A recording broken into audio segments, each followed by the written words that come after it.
for tonight, but that's okay. I think we would be running up against the holiday season just ever so slightly. And also when it's dark outside, it's really hard to get people out of their houses. But like I said, we're recording it for the YouTube channel, so more people will benefit from this after we get that up on the internet. Thank you, Ross, for being here. We really appreciate it. This is between you and me, the speaker series topic that I was most excited to hear about is public transportation. As a resident of Montpelier and a user of public transit, I'm interested in this greatly. So we will do this from about 6:30 to 7:30 with some time for Q&A. Feel free to hang out and mingle afterwards. We have some brownies over here if you'd like a little refreshment. And we also like to let everyone know that we've just extended our Standby for Locals program to all residents of Washington County. So if you live in Washington County, you can get access to a list where we send out 50% off for courses when we have spaces left to fill sort of close to when the courses start. So usually within the month we'll send a blast to that email list. Feel free to get on that list and you'll get the 50% discount. So. And that's about it. Restrooms are back in the lobby if you need them where you came in. And that's about it. So I'll introduce Ross. Ross is the Public Transit Program Manager for the Vermont Agency of Transportation. He started his career in state government after 12 years of working for international manufacturing companies. In 2004, he joined the New Jersey Department of Environmental Protection, contributing to land use and environmental justice policies and coordinating transportation-oriented design projects.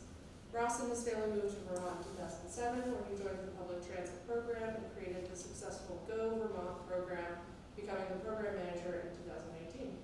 Ross was also named the 2018 Rural Transit Champion by the Transportation Research Board. Most of that's true. Take it away. Thank you. Well, it's nice being here, and it's really nice to have a small group, and please, just let's have the conversation, and I'm really looking forward to it.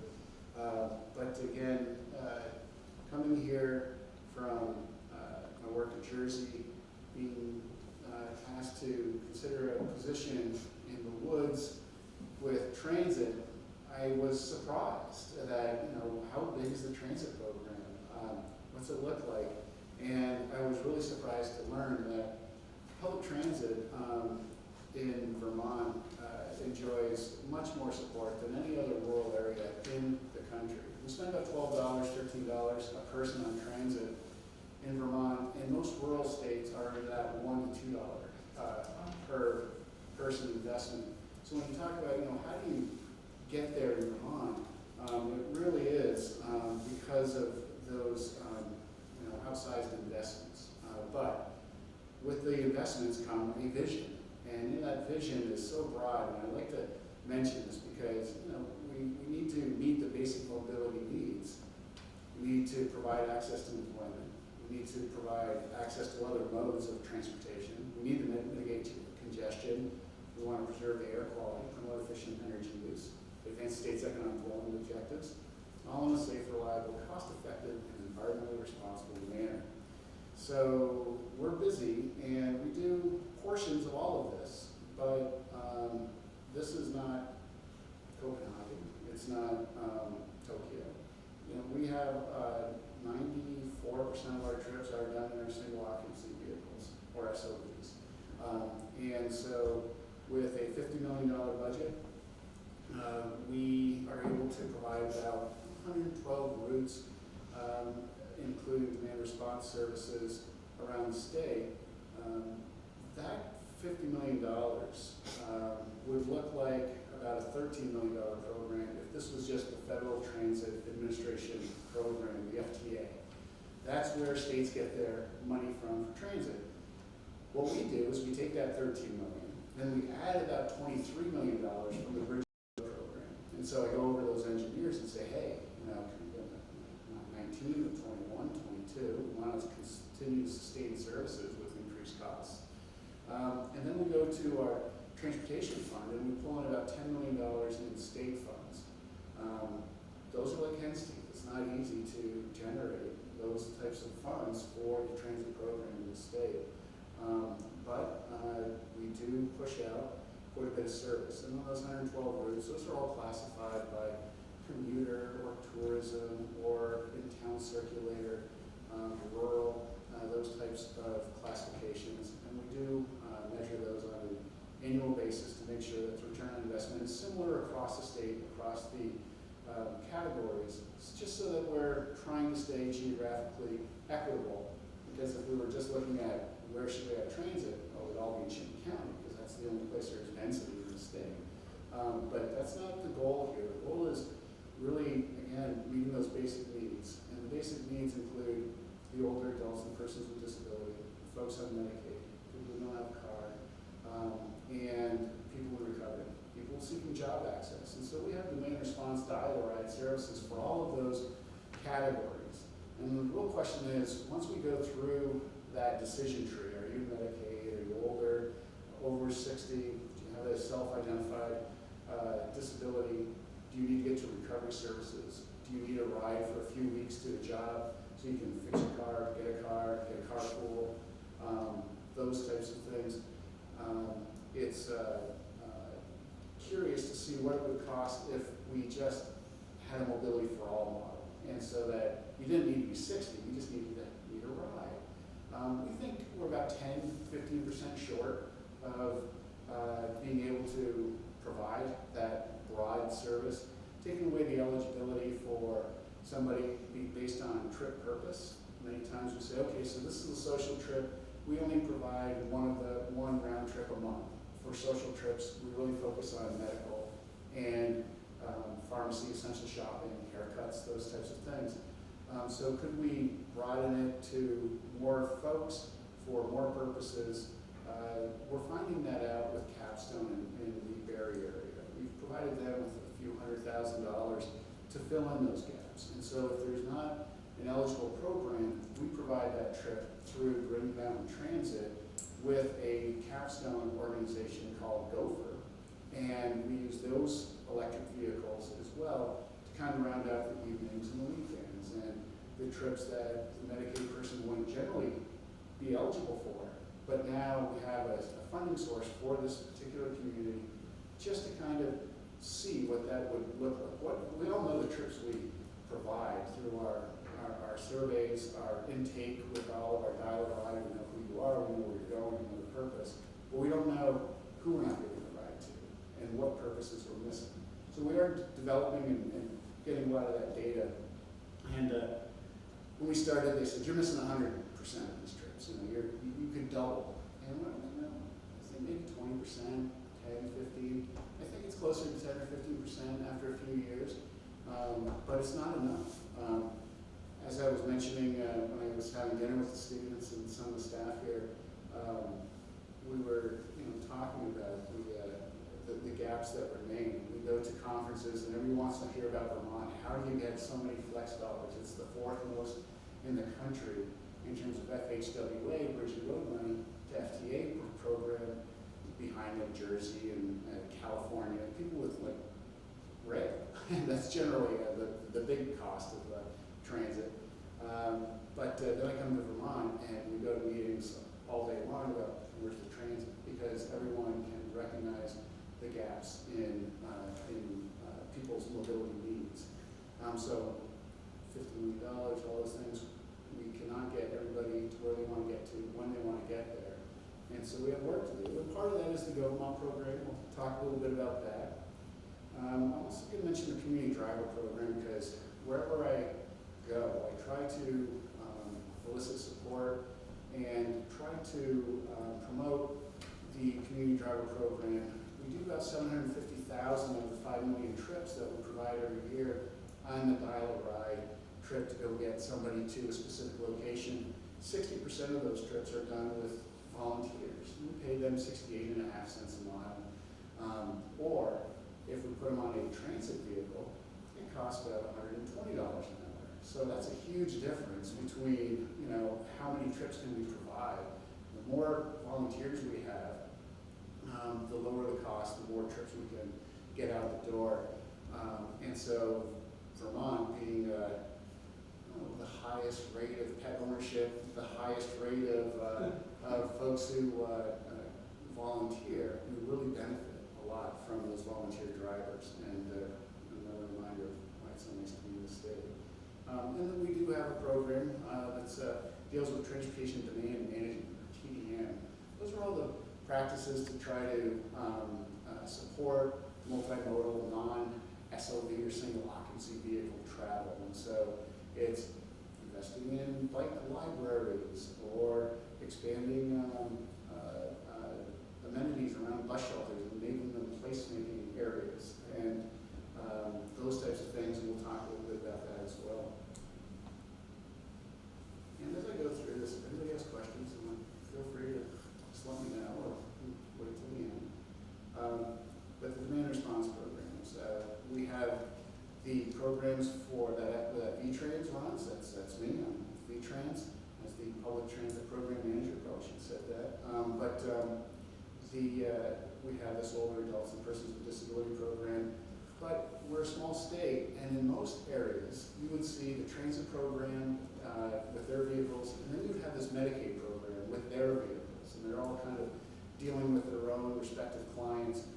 In Vermont, we have what is called a braided system, which is our providers use the same vehicles and call centers and management to provide both public transit and the Medicaid and EMT program, and that stands for non-emergency medical transportation. That's an $18 million additional set of revenues that come into our providers, and it does help us allocate costs and overheads amongst these state programs. And so when folks will ask us, how do you do it in Vermont and get these and have 420 vehicles? It really is because we partner with the Agency of Human Services and we pull in those Medicaid dollars. We're almost friends, but we all have expectations as well. And then the other pilots, as I mentioned, with Gopher, Neighborhood Connections, and Freewheeling, when we talk about that braided system, we're very protected with that. We don't want to have 2 or 3 competing entities in a given region taking the same dollars. Or do we want to see some competition? Do we want to incentivize lower cost options? And so we're just kind of getting in there with our friends at Gopher. Neighborhood Connections is in the Pueblo, Okemo area, and Freewheeling is right down Route 100 here, and they have their own vehicle, and you could speak with the Adult Day Center, and they have staff that schedule their own vehicle for people in this community. And so I've worked with them and said, hey, how are we going to work together? They said, well, we have Lawson's money. We don't need to work together. Like, okay, well, if that's going to reduce our needs here, I'm all for it. Just like when we hear about commuter routes, overall, we were at 5 million trips pre-COVID. We're around 4.7 million just this last fiscal year. And the reason it continues to lag from pre-COVID is the commuter routes. And we're about 30 to 60% down still on our commuter routes. People like me and my staff, we work 2 or 3 days a week from our homes. And that has put a lot of folks, are taking them out of the bus system. People say, well, how are you going to get those back? We don't want to get those back. It's more vehicle miles traveled. It's more funds that we are providing for folks who may have other ways to get around. And so if we could take those dollars and keep focusing on the needs riders, that's an okay mix. It's not a fight to building. We want to get to 5.2 million, and we don't care if it's efficient or not. However we can get there together through all these modes and considerations, we're all for it. So the Go Vermont program is, in the bio says, I started this thing, and I did, with David Blittersdorf's, who is a developer, a business person, a clean energy leader in the state. His partner and I worked together, his name is Deb Sachs, and we came up with this Go Vermont program. And it really is a one-click, one-call resource for non-single occupancy vehicle travel. And so when we take a look, so it's usually fraught doing this, but it's a small group, feeling pretty comfortable. But when you look at information and schedules, the bus, the ferry going over to Plattsburgh, train information, you look at the bus info. You have the city to city, we call that intercity bus service, or CBS, but city to city, we have 80% of our population that is within 20 miles of an intercity bus route to get them to Springfield or Albany or to that national hub. And we are required to spend 15% of our operations funds on intercity. Happy to do that. And then we have our local bus routes. And our local bus routes are really where about 50 of the $51 million goes to. And we have 7 providers. And in this area, you're at GMT, and GMT has an urban area and a rural area. We're wondering if TVT could maybe take on Montpelier, or RCT could take on some of this other rural area for GMT. Let them really focus on urban and to keep the rural services under VTrans purview. We get all the rural funds, GMT urban gets funds directly, and then we get about 50% more of their budget. We, for our rural folks, they don't have other resources coming from FTA, and we provide about 80% of their budget in federal and state dollars. And we have a policy goal of them coming up with about 20% of their budgets in local funds, and those are hospitals and colleges and businesses and primarily towns. And so we go to town meeting days all over the place and ask for anywhere from $500 to a few thousand, depending on the ridership that's coming to and from their locations. But this is a location where GMT are looking for these areas, and just real try to make it easy to get people to where they want to go. And the idea is this is a clearinghouse of information. It disseminates info. It doesn't allow you to buy the ticket for wherever you're going. And since COVID started, we've been fare free outside of Chittenden County or outside of the city for about 5 years now. And that's a big topic when I go to the legislature quite a bit because this is a human service program. Transportation committees, they hear about bridges and roads and culverts and those types of things. But then there's the human service element. And so I get to go to talk to the Senate and the House committees a lot. And they say, well, how come we don't have fares? Wouldn't that just solve a lot of your financial issues? Well, before COVID, we would only generate about $500,000 in fares. And that's about $250,000 that comes off the federal side, and then $250,000 that comes off the non-fed side. So it comes off the top. It's not like we save that in local funds only. You're required to use fare revenue and split it between our federal and state operations costs.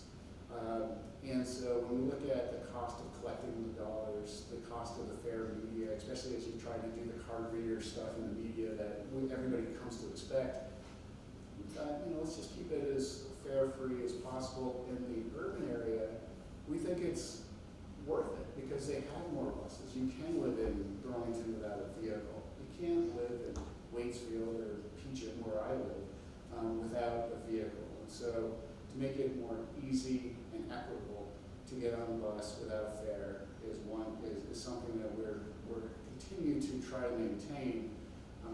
Not that we're against it, it's just it doesn't really pencil out the way that you would like it to.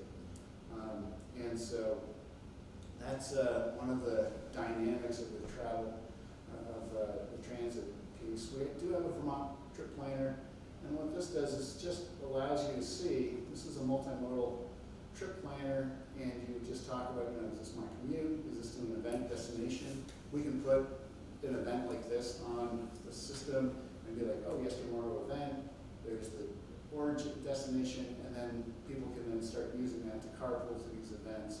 Whereas if it's just for a single trip, and then wherever you go, it will talk about carpools, van pools, buses, trains, or a phone call or a phone number for those demand response trips. And so this is being used about 3,000 times a month. We also have expects when you go to the airport or anywhere else is, where's my bus? And so for a few $100,000, we developed a data set that was based on the Google Transit Feed Specification, or GTFS. That became the General Transit Feed Specification, but it didn't work for us because it would show if you were more than a quarter mile away from the bus stop, it would say, sorry, no transit. Well, it's the last mile, first mile, or in Vermont, it's like first or last 10 miles. And so we brought in those categories to show that the bus stop is within 5 miles of where you are. We'll pick it up and show that bus route. And in a series of other ways to kind of expand some of these parameters. And just last year, Google started consuming that data as well. And Vermont was the one who developed that. I'd like to take credit, but I pay the bills of the smart folks doing it, and I don't understand it, but it certainly works. And so as a result of that data, we now have the Transit app. The Transit app is used by about 13,000 people a month, and it just shows those 112 bus routes. Where is it in relation to your bus stop, when you're on the bus, when is it going to get to your destination? And so it is something that's being used quite frequently. So another component, just again to try to help folks find different ways to get on the bus and make it a little bit easier. When we talk about bus ridership and why don't more people take the bus, it's cheaper. It's less greenhouse gases. It's taking advantage of the service out there. If you want to support it for people who don't have cars, you having a car and being on the bus, that's a nice nice approach to being part of the community. It's the convenience. So when we're asking people to wait for a bus that's running every hour, to maybe get as close to your destination as you'd like, maybe not, what we found in Vermont and with our studies is it's not the money, it's not greenhouse gases, it really comes down to convenience, and that's why we can't get folks out of their SOBs. Guilty as charged. For me to take the bus to work, 10 miles over to the bus stop, get on, wait for the bus, get down, it's an extra 44, 47 minutes. Every morning I have that option. Every morning I'm like, do it tomorrow. I'm only going twice we have an electric car, all those things. And I do hear a lot of folks like, yeah, I used to take the bus, but now I have an electric car. You guys are still running diesel vehicles. I'm saving the environment. I'm doing my share another way. I can understand that. We do have an electrification process and program in Vermont. When we first did our zero emissions transition plan, we showed a few schedules of replacements. We have in Vermont the Global Warming Solutions Act, and we have the Climate Action Plan. Both of those are challenging industry, our state, to have a 50% reduction in greenhouse gases by 2030.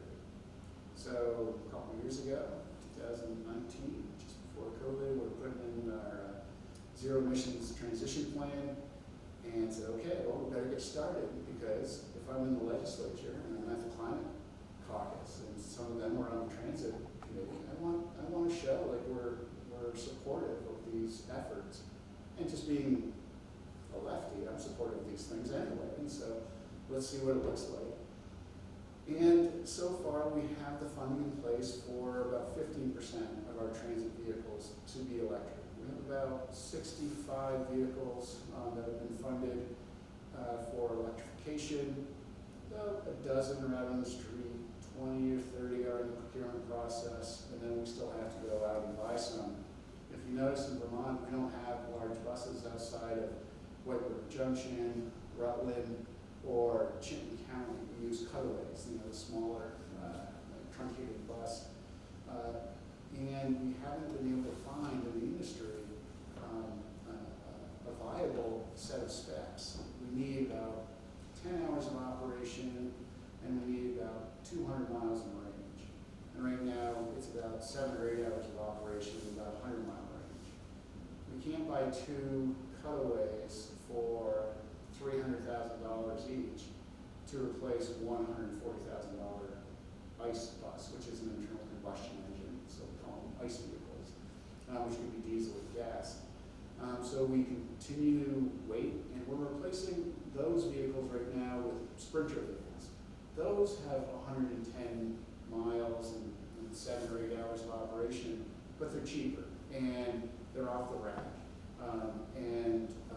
We don't need every vehicle to go 200 miles a day.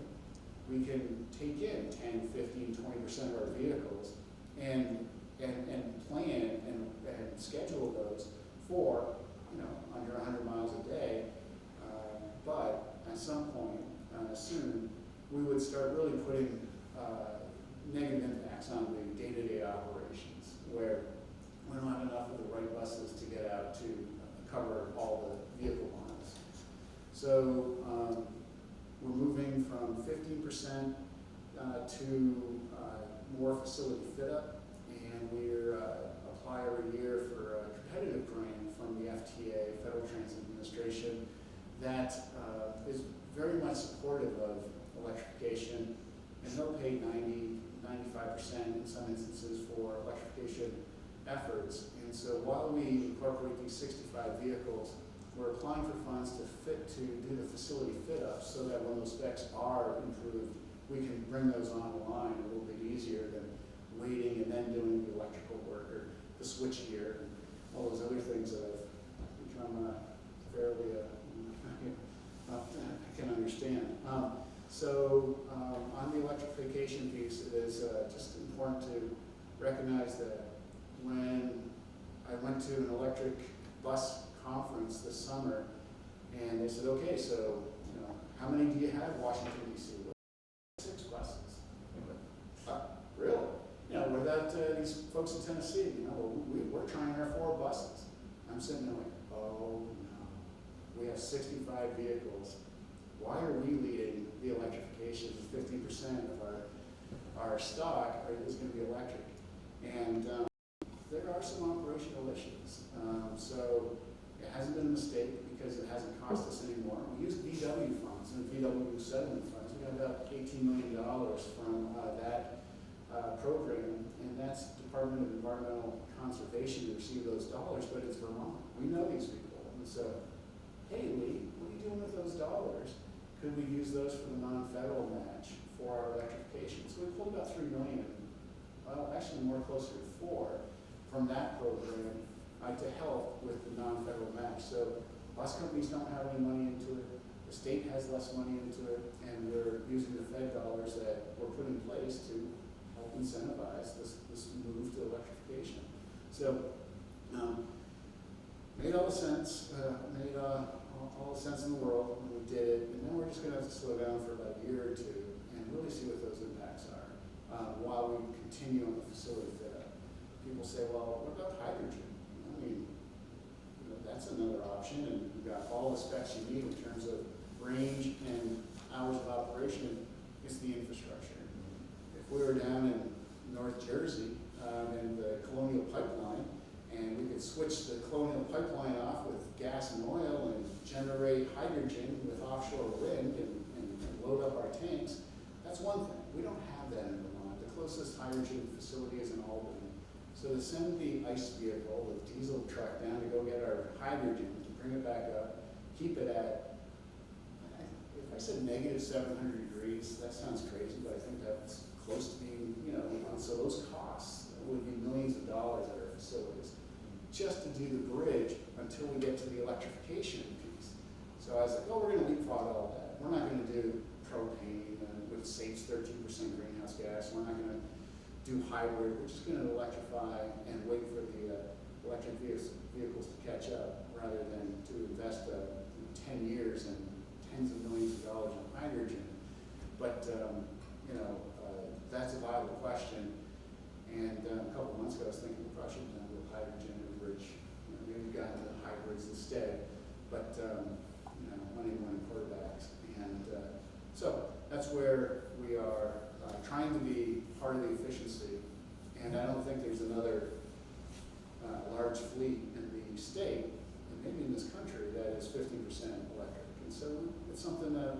out of and that we can help other folks learn from as well. Like I said, in Vermont, because of our funding position, we do take it serious that we do need to see what's happening in the cities and urban areas, see how it right sizes for rural, and then share that with the rest of the country, because these other rural areas just don't have the funds. So if we're testing microtransit, if we're testing electric vehicles, maybe that can help other rural areas learn from our mistakes, where we can maybe afford a couple vehicles that don't run the way we're wishing they would. So on to microtransit. Microtransit is, rather than serving a route, you're serving a region. And rather than hoping that our bus stops are close to where you are and close to where you want to go, we will be able to pick you up very close to where you are and drop you off as close as we can to where you want to go. And when we saw that, it's really done for last mile, first mile from rail to our more urban areas. For us, we thought, how would it work in Vermont? We already have a big on-demand system for Medicaid and for older folks, and set those 750,000 trips. And we have a bunch of routes that are hour-long circulators with one vehicle. And we said, what if we were to keep that vehicle in that area instead of running a route? We've got the software, and they're just looking at their computer, and they're routing through AI and anticipating, based on daily usage and demand, where that vehicle will need to go. And so we have 6 pilots around the state, and we put microtransit in to where to replace that one vehicle. We put microtransit in where there was no transit service at this time, but it was pretty close that we just couldn't justify putting in a route in Windsor, Vermont. We said maybe microtransit would work. What about Middlebury with college kids? They would maybe take this up. What about evenings and weekends in Brattleboro? And so those are all the options, some of the scenarios that we've invested in microtransit in just to see where it makes the most sense for a rural state. And it does seem to be that previously mentioned replacing the one vehicle going around a bit larger community, and to dynamically hail that cab or call or hail it through your phone has been a big improvement for customer convenience. It gives the individual agency. So in Morristown, we have a public transit program, and I was having coffee after using the bus with the executive director in that area, and a gentleman came in who knew my friend Caleb, and he says, "Hey, did you take the microtransit bus?" He goes, "Yeah, it's the first time I've been able to go where I wanted in years." That means something. And if we're talking equity, if we're talking, respect for somebody's agency, then microtransit can be part of that. It's not cheaper. When the salesperson told me it was going to increase ridership by 3.5%. All I know is what the last salesperson tells me. Ridership's up maybe 2 times, but we haven't seen 3.5 times increase. Can you actually pick them up at the point of departure, whether actually? Absolutely, and so they don't have to go anywhere. They just stand up in their front yard. Exactly. And so we're asking people who are old or disabled or in the winter time, like, hey, just go ahead and walk the half mile up the mountain or up the hill to the bus stop. And or I can just use this thing, and it comes close. And it may say, hey, can you walk to the corner because it's got another pickup and it doesn't want to take a left turn. And so those are the types of things where it'll ask you to walk up to 500 feet. Not bad. And you can change that to say, well, let's not make people walk more than 100 feet. And so one of the good things about the on-demand microtransit is the data that it's collecting. And so that really has been expensive, but like other things, expensive but worth it potentially. So we're learning about that as well. And how long is the wait time once you call in? So of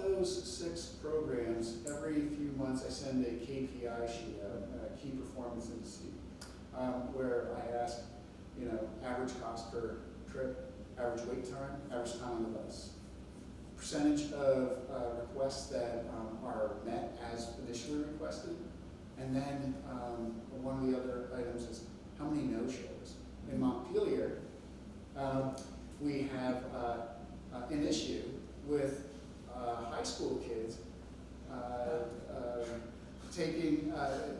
reserving 2 or 3 trips and taking the one that they end up actually wanting to go on. And so we have a vehicle there waiting, nobody's getting on, and then it goes out and it comes back, oh, and there's the kid. And we just didn't know if he was going to be done practice at 4 or 4:15 or 4:30. So, we just try to do this. And so those things, I didn't see coming either. I guess this is kind of a presentation in painful lessons if you're not a category expert. So those are the types of things that we're doing. So average wait time is anywhere from 6 to 12 minutes on average. And the average time on the bus is 10 minutes. And so before we would ask people to wait for up to an hour. And then you would get on the bus, and if it was a circulator route, you need to go over there, but the bus is coming around this way. And you're on the bus for 45 minutes to go 1.5 miles the other way. So this is one of the things that the survey results have really shown is so nice to get on the bus and know that I'm going to be getting to that location without sitting there for 45 minutes. And so those are some of the benefits. Certainly, I don't know how much more we're going to be able to do here. When I say that we have a $50 million budget, pre-COVID we had a $36 million budget. And costs, COVID, inflation, those things, increased costs by 25 to 35%. And roadway construction, up 30%. Bridge repair, 40%. Consultants, 30%. So we have a real budget crunch at the agency. So as I'm at 36 million, 40, 44, 48, 52, the engineers are like, we can't keep floating this. This is unsustainable. You can't get a 71% increase for transit, for our little transit program in Vermont over the next 5 years. What are you going to do to contain costs?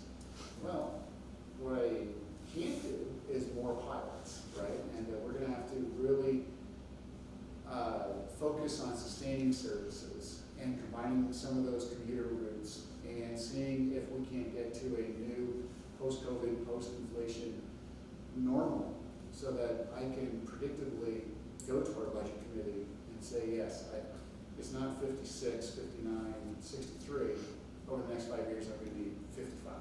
Things like that. Something that is a reasonable 2 to 4% increase over year on year and not 10 to 20%. So it's time to work with our providers and look for efficiencies. One of those efficiencies I mentioned is the community driver program. And when, as I mentioned, 68.5 cents a mile for this person to give somebody a ride saves us an incredible amount of money.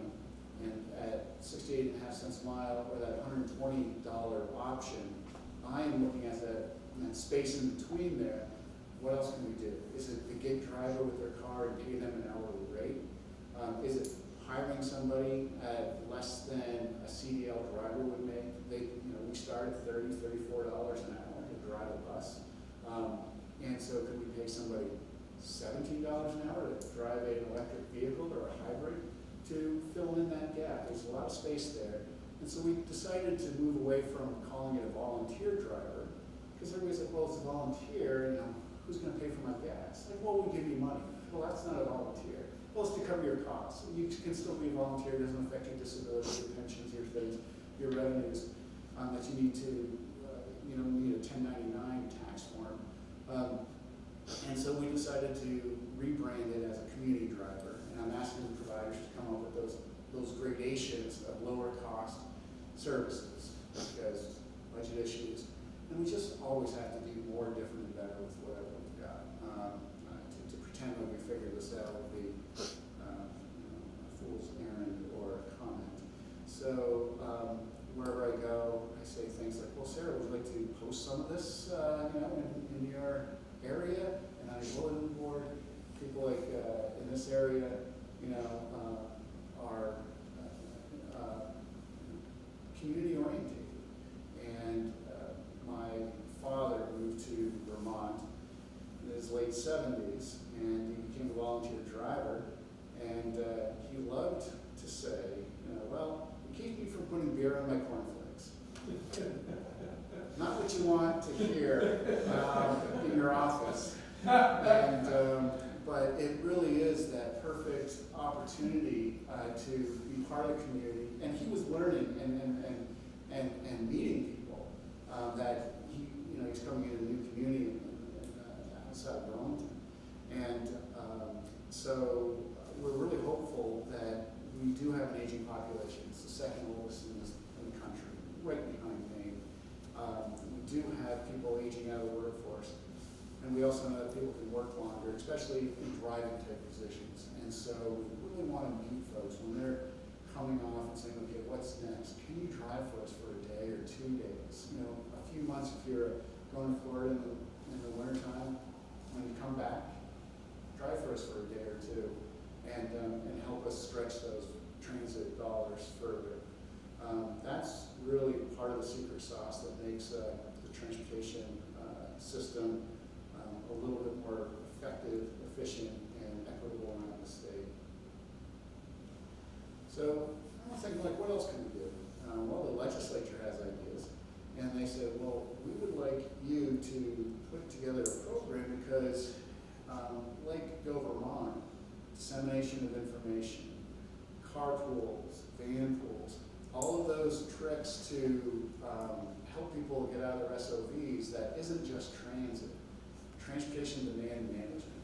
I said, we'd like to provide you with $500,000. It's going to be a $100,000 per grant award, and let's see how that goes. So we did that for a few years, right around COVID.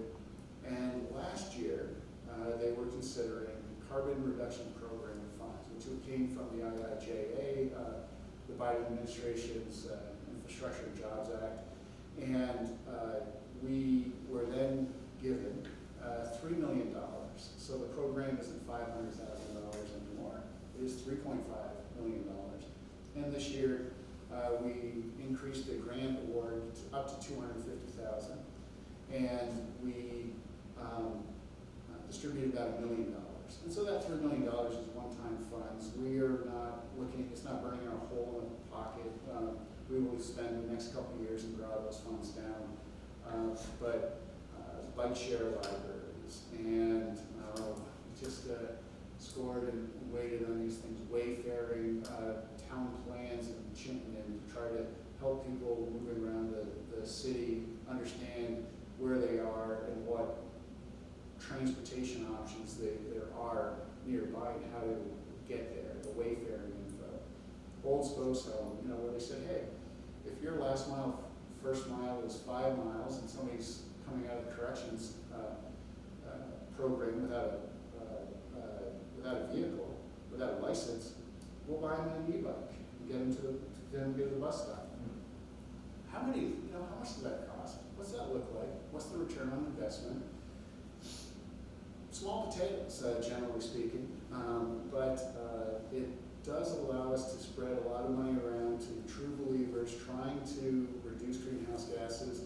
CarShare Vermont is one that I'm looking at here, where it's the smallest city in the country to have a CarShare program, and that's in the Burlington area.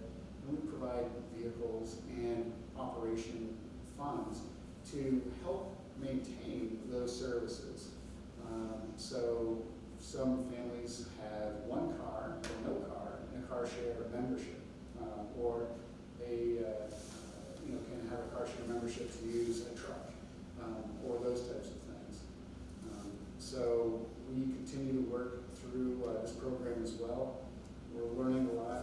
When you take a $500,000 program and make it 3.5, and my staff and myself, 5 people, well, it's a lot of work.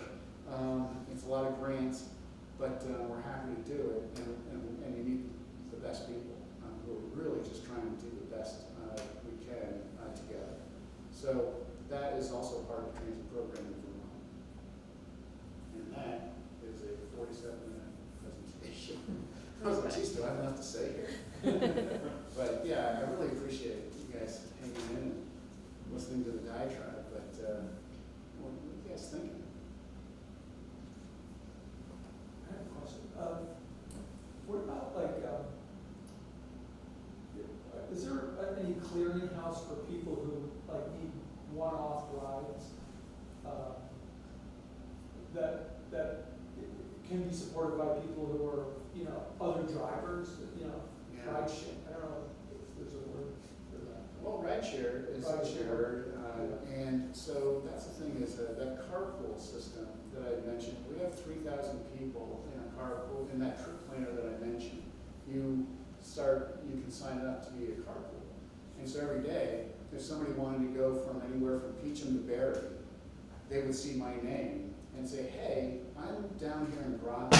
I need to go to Barry. Can I get a ride?" I've done So those are private individuals. Those are private individuals, and so you Cool. said, yeah, I'll sign up and share my car, and this is my daily commute. Yeah. What we don't have is that, hey, I need this ride, and I would be contacted and say, I'm not going that way, but I got you. That is the demand response programs as the provider. So if you need that trip, what we want you to do is call the provider, and that provider has staff, dispatchers, and call centers where they know, like, are you on Medicaid? No. Disability? No. Okay, well, you know what? We have separate funds for these one-offs that was donated through the Ford Foundation or through Dartmouth Hitchcock or whatnot. And so the best way on those one-offs is to contact that provider. And people like Tri-Valley Transit out of Newburgh, I don't remember the last time they said no. They have really run toward that community service. And that's why I'd love to get to that mobility for all. Because when I started Go Vermont, the call center came to my office, right? Hello, Go Vermont. And I say, hey, my partner just left and they took the vehicle. I just broke my leg and I can't drive for 2 weeks and I gotta get to work tomorrow. All those scenarios that our federal programs don't recognize. And so that mobility for all, I'm wondering if even with these budget constraints, and maybe this is why the budget's going up so much because it's hard to say no, would be everyone has a certain amount of dollars that doesn't need to be eligible, whether it's a trip purpose or your age or your disability. So we're getting there, but not a really good system for those one-offs. And the carpooling thing, is that getting a lot of use? Is it Yeah, there's 3,000 folks, and when we say a lot of use, it's not enough use to really make it so dynamic where you can get anywhere you want to get to if you just look at the trip planner. And it's really focused in the corridors like Route 2 and 89 and 91 or 7. And so we really, if you were in Chelsea and you needed to get to Rochester or something in this type of area from one low density area to another, unlikely we're going to have a carpool there. So you got to contact TBT in that area or SCDT down south and those others. But yeah, we need to get to a place where it is a stopgap for anybody for whatever reason. We can't pretend to know all the trip purposes that should be covered. And who are we to say, social is not that important when we know a social trip has the same health determinant outcome as going to the doctors. And we know that isolation is one of the biggest health issues that we have in the country. And so we need to evolve a little bit on our own perspective of what's in and what's out. I have a question.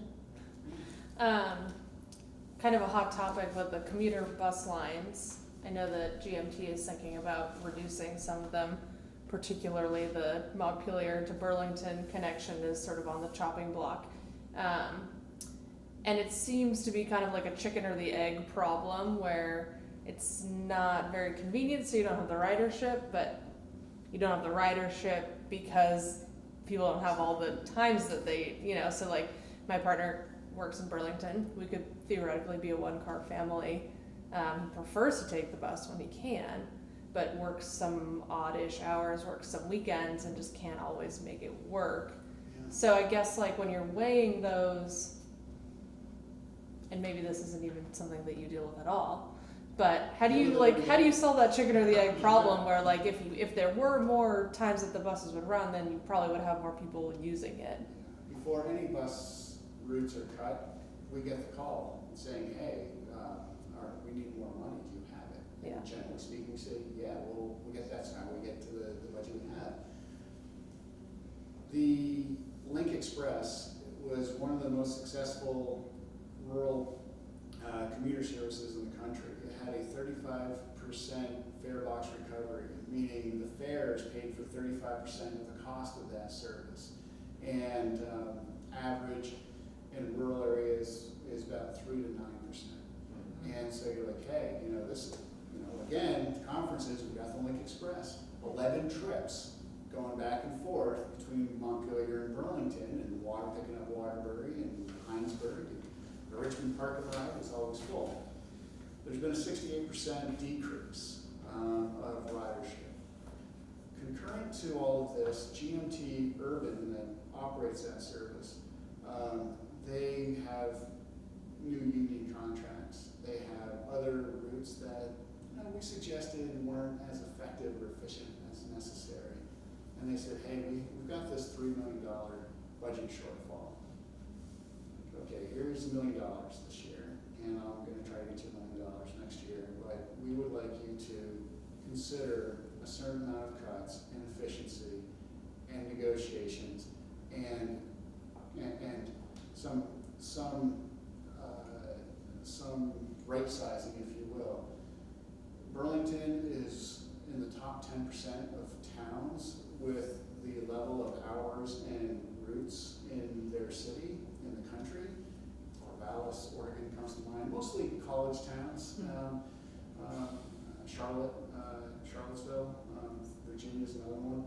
But in Burlington, what was happening is their costs increased along with all of the other providers.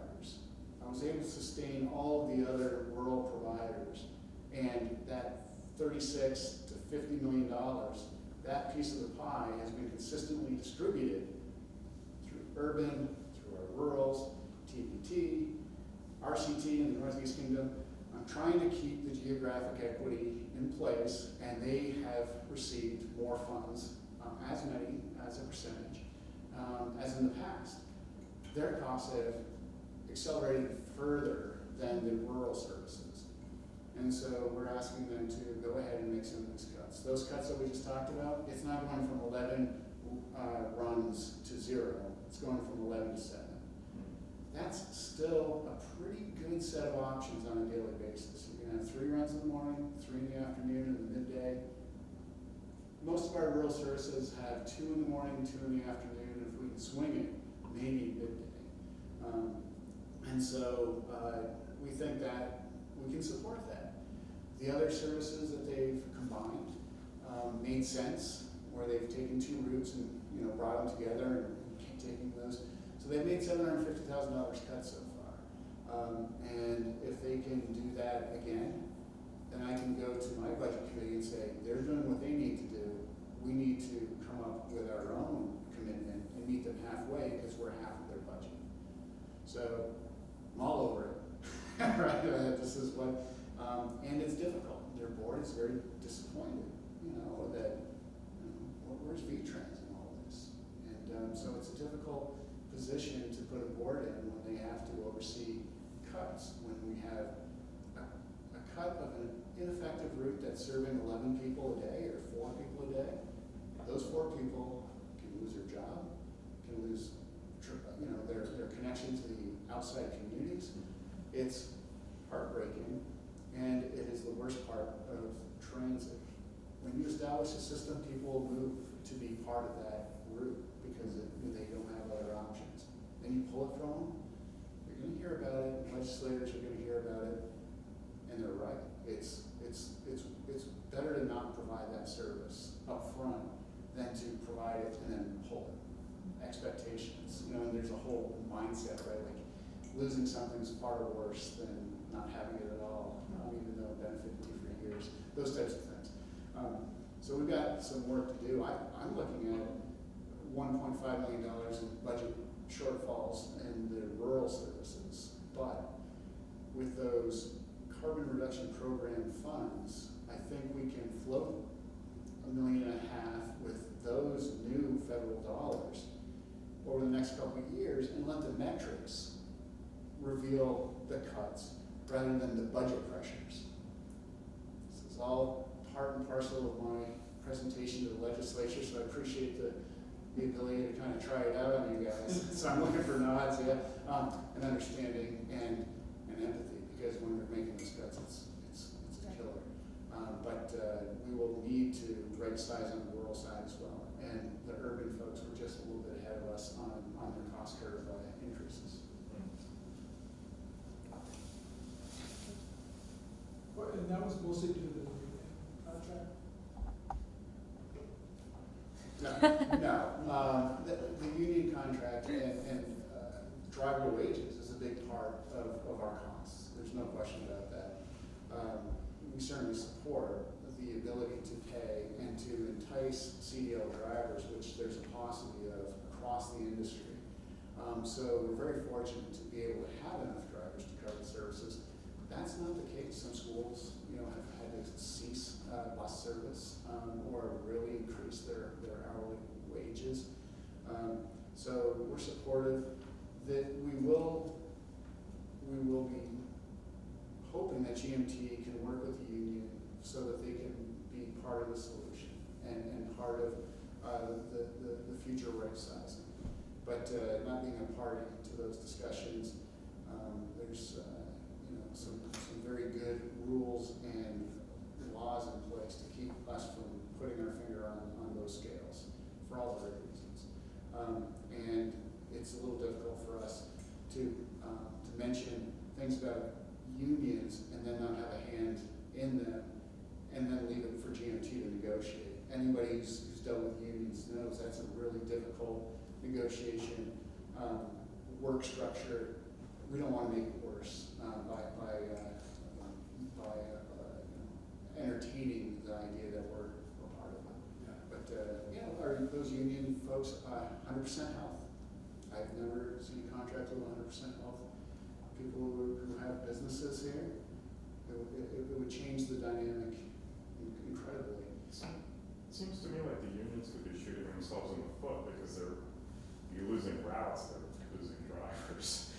Well, the other item there, a perfect example, is that about 25% of all the buses on the system were with drivers getting time and a half or double time because they didn't have enough drivers, and so they would have forced overtime, or they would ask for people to come in on overtime. So we thought, you know, a little bit of right sizing would then take those really expensive hours, the double time and overtime, away, and that it would really help save us more money than it would otherwise if everybody was just being 40 hours a week. No question, those cuts could mean fewer drivers. It would mean fewer part-time drivers, and then fewer drivers who just started. And so would they look at a buyout, you know, to try to clear the books of some of the higher wage earners and those types of things that other union shops have considered. It's really complicated, but folks who are representing the union have been there for 20 years. You can lose 75% of the drivers and you'd still have that job or she. And so, but yeah, we are shooting ourselves in the foot if we lose the mission of keeping the costs as low as possible to get as many trips out to the communities as possible. That has to be our mission. It can't be a guaranteed job program. It's just, it's not what we're supposed to be doing. And so that's, you know, GMT, TBT as a union, which is in Middlebury area over Bradford. There's a union in Bennington. But, you know, they have slightly different contracts that don't put that pressure on prices, or on our hourly transit costs, if you will.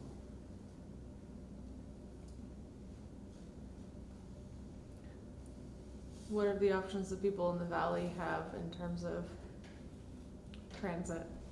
You have the Valley Floor, which is a seasonal route for Sugarbush and Mad River. You have the command response, bless you. You have the command response services for the older, and then you have Freewheeling, which is that standalone organization, and that's just about it. And then, of course, if you can get out to Waterbury and to those bus stops, then you can get generally wherever you'd like to go. But Mad River Valley, a lot of our valleys and a lot of our areas just don't have anything. 112 routes, we have 255 towns. So we know that a lot of towns are looking at dial a ride only. Yeah. They're looking at closing the health center here in town and moving it to Waterbury, or moving everyone who uses it to Waterbury. So there's been some talk about how do people who need to access their medical care get to Waterbury? They can't drive, so. We'll be in front of the Human Service Committee talking about those impacts, where if you take the hub and spoke model away from services, and we need to move our medical trips from 280,000 to 590,000 or $1 million, well, those costs really, and then the plan that was issued, you can imagine, plans come out, we immediately go in there and say, did they get the transportation component? Did they factor in the funds? Do they have the funds identified? Well, they speak to it, it's a couple sentences, but there's really no ideas about how you would help fund that transportation, that access. And so we do need to make sure that the legislators and the boards that are making those decisions are aware of those costs. What happened so many years ago is we had this age-in-place policy where we're going to bring all the services to allow you to stay in your home for as long as possible, to keep you from nursing homes and assisted living and those types of things. Transportation was not a factor, and it took, and here we are with the demand without any increased revenues to help pay for that. So it's something that we'll see what actually happens. I know there's community, jobs, access. There's a lot of reasons why we have the system and we have those locations of services that we have. But looking at the financial realities, it's tough to find a way forward that's not going to cost someone more money somewhere at the end of the day, especially if we're doing these 157-page plans and the transportation is getting a few sentences.